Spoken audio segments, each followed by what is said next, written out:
एक शिष्य ने अपने गुरु के लिए अपनी आँख तक दे दी।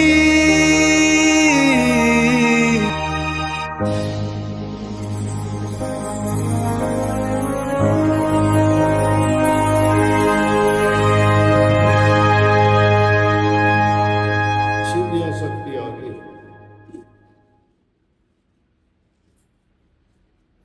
लेकिन जब गुरु मिला तो गुरु की सेवा में ऐसी सेवा की, क्योंकि वो वास्तविक खोजी था। बचपन से उसको तड़प थी कि मैं खुदा को ढूंढ ढूंढ से मिलूं, और जब तक ऐसी लगन नहीं होती तब तक इंसान को कुछ मिला नहीं करता।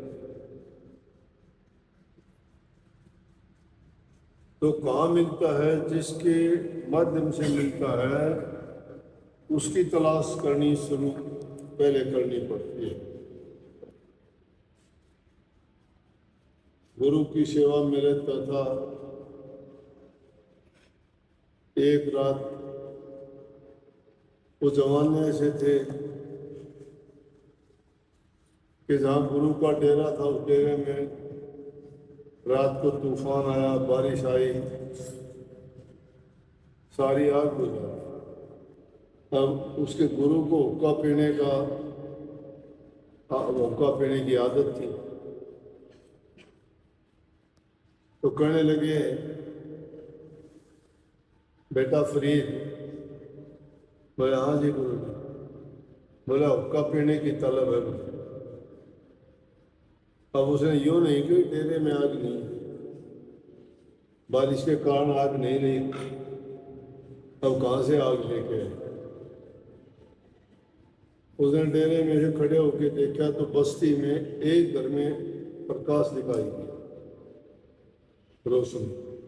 आज की तरह लाइट नहीं थी, दिए जलाते थे।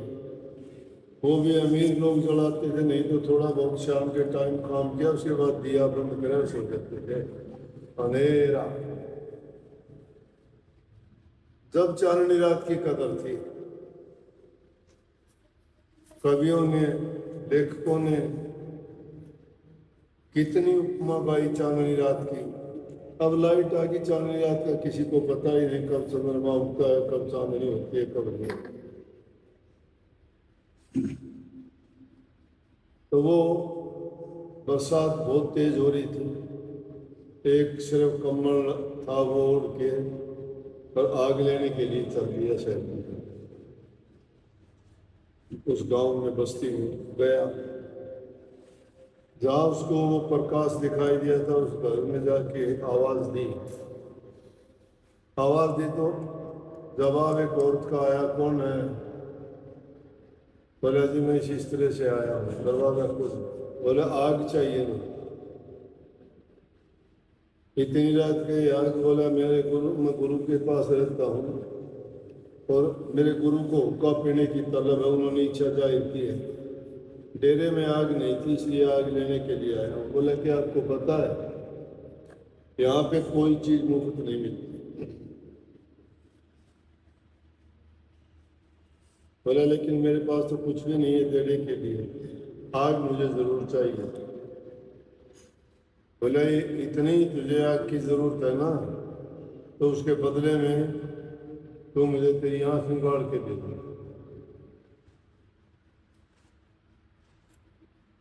क्या किया?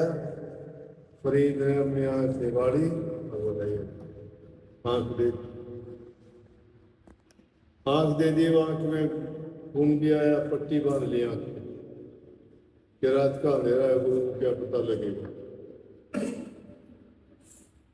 कंबल में छिपा के आग लेके गया, डेरे में जाके आग जलाई, हुक्का भर के गुरु को दिया।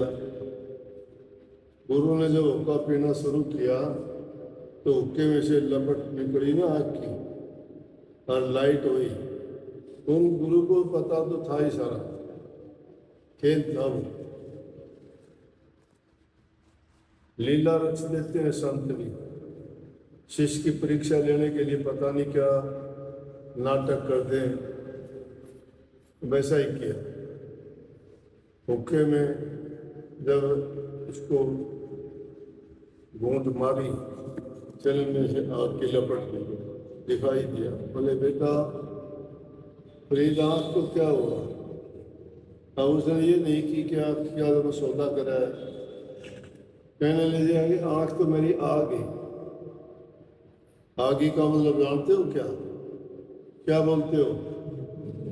दूखनी आ गई, ये कहते हो ना कि ये आँख तो आ गई मेरी। बोले आ गई तो पट्टी क्यों बांधे हुए हो? हटा पट्टी। पट्टी हटाई तो आँख वैसी की वैसी आ गई। कहने लगे बेटा वैसी तो नहीं है ये आँख, क्योंकि वो आँख खुदा की दी हुई थी, मैं उसके बराबर नहीं दे सकता, लेकिन तेरी आँख है। कहते हैं आने वाली बहुत सी पीढ़ियों में उनकी गद्दी पर जो भी आया उसकी दाईं आँख छोटी हो सकती, ये पहचान थी।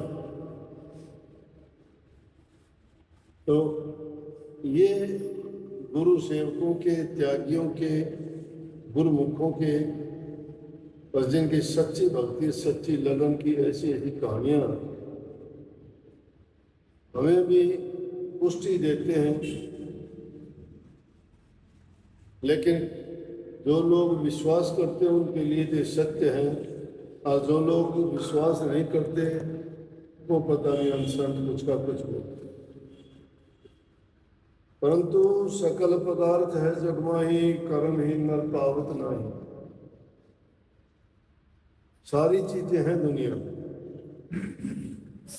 करने वाला होना चाहिए। जिनके दृढ़ संकल्प है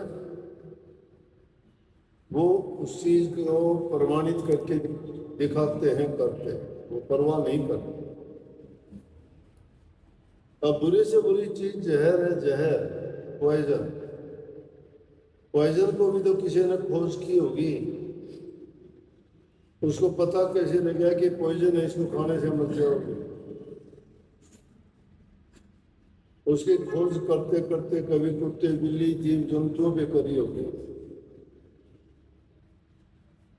उसका स्वाद चखने के लिए, बताने के लिए जीव जंतु तो नहीं बता सकते ना कि जहर का स्वाद कैसा होता है।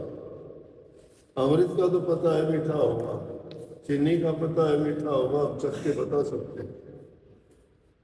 लेकिन अगर विष को कोई चख के क्या बताएगा? विष खाने से तो मौत हो जाएगी। और जिन्होंने कई तो ऐसे हादसे हुए, विष की खोज की ना, तो जीभ से लगाया तो बोलने की लिए टाइम ही नहीं है। जीभ से लगाते ही एक ही वर्ड निकला, उसे पी। जिसे कड़वा कहें तो कह निकलते हैं, तो बाद में अंदाजा लगा कि कड़वा होगा।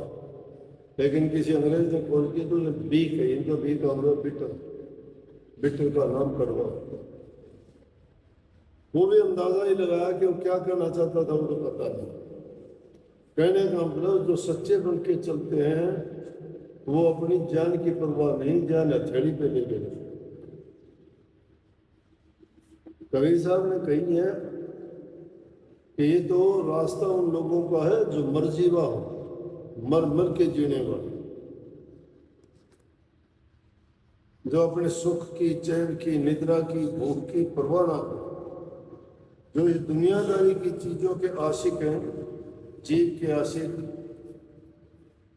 दूसरी इंद्रियों के भोगों के आशिक, स्वाद, खुशी के, अपने इन रसों के भोगी जितने हैं वो कभी खरे नहीं कर सकते। क्योंकि ये चीजें, इंद्रिय भोग जितने भी हैं वो मन के वसीले से काम करते हैं। लेकिन जो गुरु चाहता है उसमें तप है, त्याग है, साधना है। एक काल्पनिक बातें नहीं है, ये वास्तविकता है। अब वास्तविकता तक पहुंच नहीं सकते, अभी इतना ही अंदाजा लगा रहे। अगर अब ये बात मैंने जो आग वाली बताई जचेगी नहीं लोगों को, कह रहे माचिस तो 5 पैसे की, 10 पैसे की, आने दो आने की, उसमें क्या लगता है। लेकिन वो देखते देखते हमारे जमाने में ये भी आ गया था बीड़ी सिगरेट पीने वाले माचिस भी रखते थे। फिर उसके बाद तो लाइटर भी आ गए थे। एक वो जमाना था, आग थी नहीं, आगे पत्थरों को घिस के चिंगारी पैदा करके आग पैदा करते थे। अब ये बात बहुत कठिनता से लोग विश्वास करते हैं। तो जिन्होंने वो अनुभव किए, वो अनुभव बताए, तो जो लोग उस रास्ते पे नहीं चलते उन लोगों को बात नहीं जचती। जचती उनको है, वो झलक अगर देखना चाहते हो तो तुम भी उनकी तरह से त्याग करना सीखो, तप करना सीखो, साधना करके देखो, अपने मन को उस चीज में लगाओ। जैसे कबीर साहब ने कहे, मन के लगाए पिया पाओ, इस विध मन को कोई लावे। तरीके बता दिए दुनियादारी की चीजों। तो जो इस तरीके से मन को लगा ले भाई, वो खोज करेगा। तो इन मस्त फकीरों की ये बात थी, पूरी जिंदगी लगा दी, जब उनका आज भी नाम लिया जाता है। राधा